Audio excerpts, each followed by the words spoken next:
things your mother said. If you can't quite remember, you're happily improvising instead. After a break for the 4th of July, the summer concert series has resumed at the Coon Rapids Dam. On Thursday night, the Red Letter Band took the stage. The group covers a variety of classic country hits.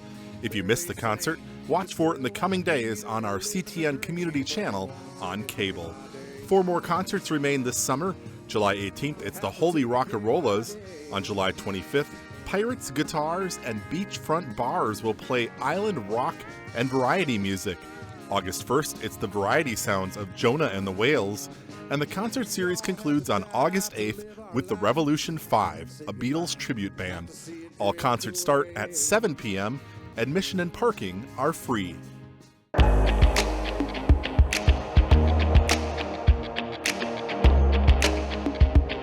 Here's a quick recap of the Tuesday, July 9th City Council meeting. The Council has introduced an ordinance establishing a 6-month moratorium on cannabis businesses. The moratorium will allow time for the Council and City staff to study next steps and potential regulations related to the approved cannabis legislation before licenses are issued by the state. Just recently, the Office of Cannabis Management provided a guide for local governments on cannabis, which is still being reviewed by city staff. New lights will be installed later this year at the Coon Rapids Soccer Complex. On Tuesday night, the City Council awarded a contract for the project to Musco Sports Lighting LLC in the amount of $569,000. The current lighting is up to 30 years old and in need of replacement.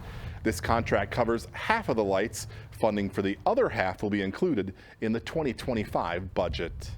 The soccer complex will soon see some much-needed parking relief. This week, the City Council introduced an ordinance to allow some on-street parking south of the sports facility. Currently, parking is banned on both sides of 111th and Creek Meadow Drive between Hanson Boulevard and Robinson Drive. The new ordinance would allow parking on the north side of 111th Avenue and Creek Meadow Drive from just east of the soccer complex entrance to the nearby townhomes. The change would allow street parking for approximately 60 to 65 vehicles. And that's a quick recap of the July 9th City Council meeting. As always, you can find the full meetings on cable or the CTN Coon Rapids YouTube channel.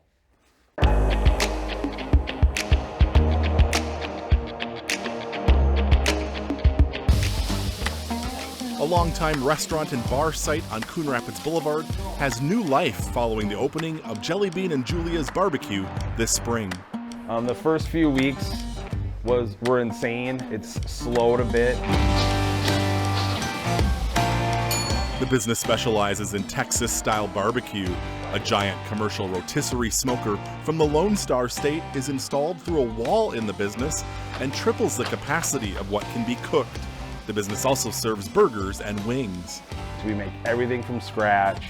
We don't buy anything in.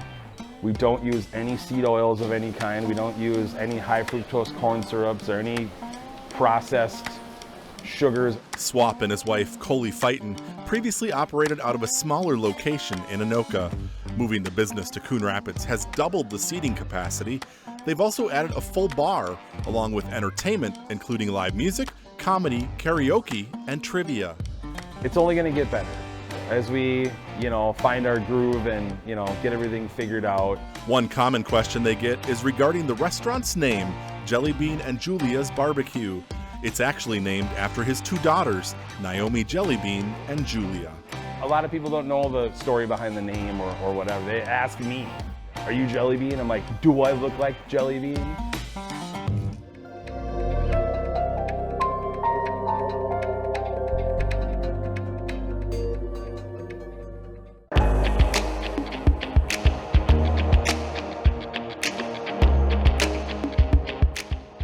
These are the green beans. They're $6 a quart, a container.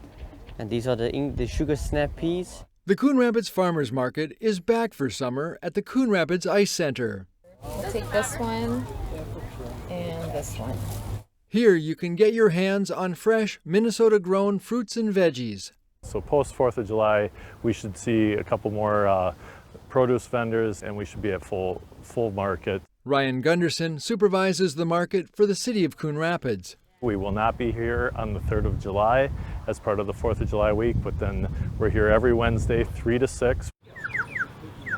This year, the market has expanded to include a wider variety of vendors. Traditionally, we've partnered with the Anoka County Growers Group.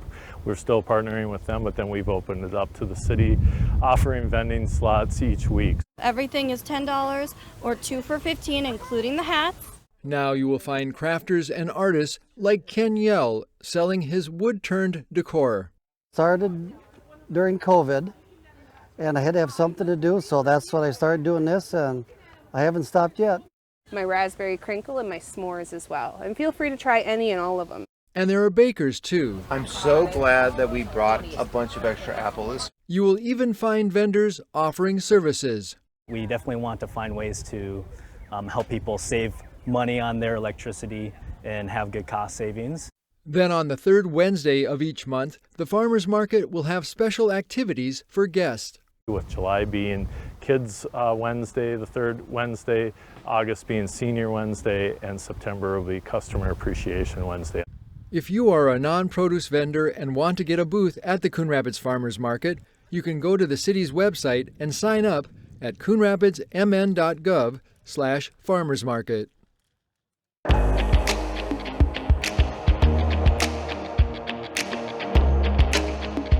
Here's a quick recap of the Tuesday, June 18th City Council meeting. A product to prolong the life of some city streets will once again be used this summer.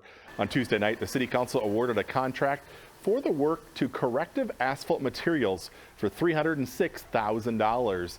Reclamite is a pink-colored product that is sprayed on the road.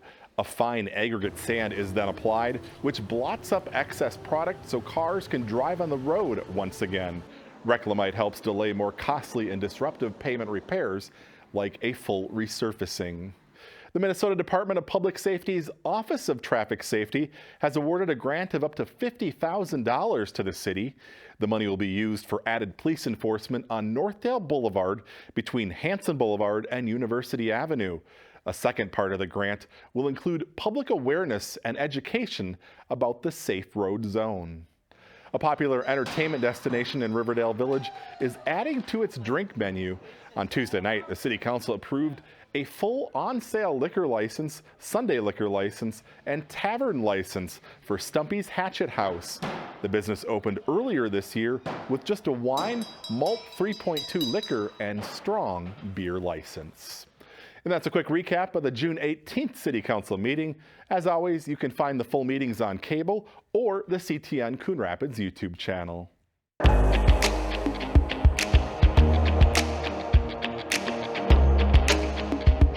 Want to make your neighborhood a safer place to live in? Why not host a neighborhood party for this year's Night to Unite? It's an annual tradition which helps neighbors get to know one another and build community. Night to Unite is going to incorporate visits from the police department, the fire department, and this year Public Works is joining us. So they'll be bringing some of their snow plows and big trucks out to the neighborhood parties. We've already got a ton of people signed up. We're super excited. Last year we had 96 parties and our officers stumbled on about 10 more. Already over 24 parties have registered for Night to Unite, and if you want to guarantee a swag bag, you need to register your party by the Friday, July 19th deadline. Police, fire, and Public Works make every attempt to visit as many registered parties as they can. For more information, log on to coonrapidsmn.gov/night-to-unite.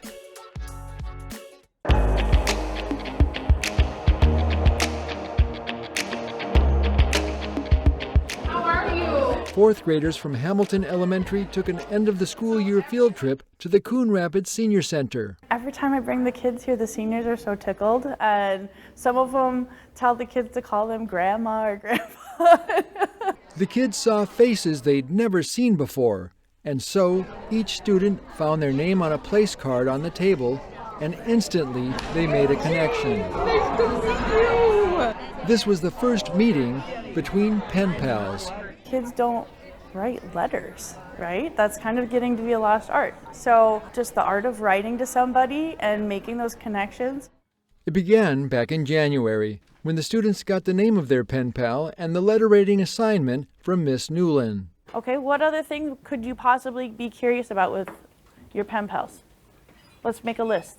The students were asked to write at least 2 letters each month. Some of my kids are very prolific and they're writing like multiple times a week. I earned like $40 this year from selling stuff. Lorraine said to her pen pal friend, Cheryl Albers. Cheryl recalls the first letter she got from Lorraine, and now the two were face to face, able to talk over a lot of their favorite things, like ice cream. She likes the ice cream that's not on there. She likes Superman ice cream. I never heard of Superman ice cream. And even though the games they like to play may be different, Oh, 65. Oh, 65. Some of the people who are writing have been writing ever since we started, and so it's kind of fun to see those familiar faces every year. turns out letter writing was a great way to make connections between the generations. After all, despite differences in age, deep down we have a lot in common. 1, 2, 3,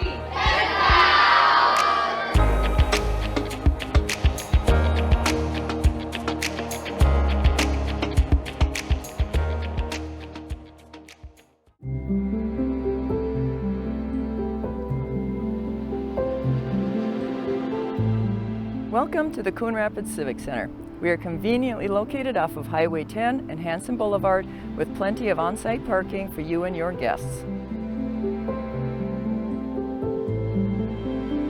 You and your guests will enter the Civic Center through the main doors located at the south end of the City Center building. Come on in.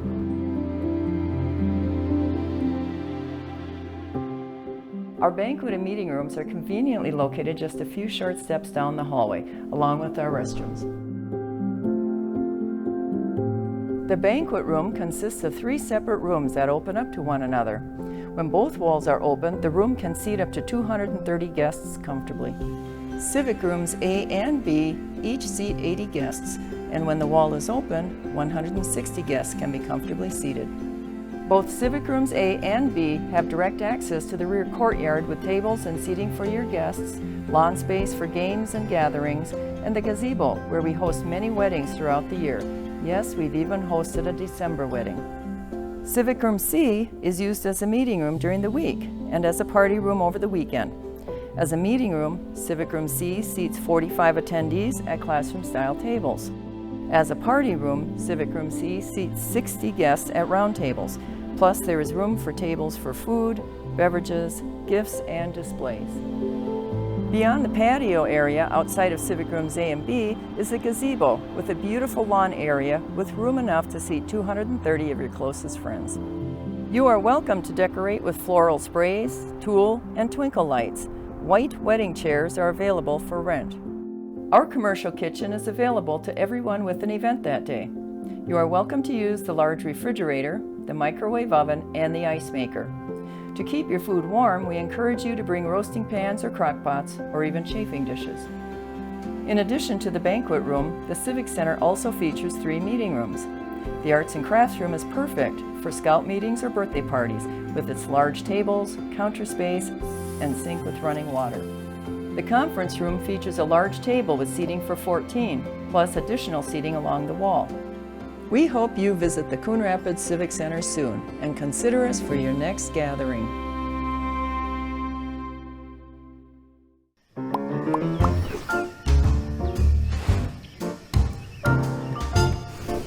House numbers should be at least 3.5 inches tall and easily seen from the street.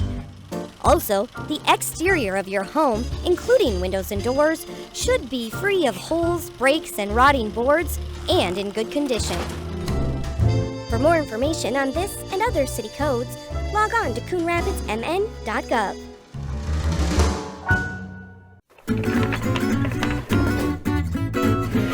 Lyons throws deep downfield. Milwaukee behind the defense has the catch, and he is gone. Great showing in the 100 butterfly. She can't quite catch the leader. It's hard to throw you for a loop. No, not when it comes to swimming.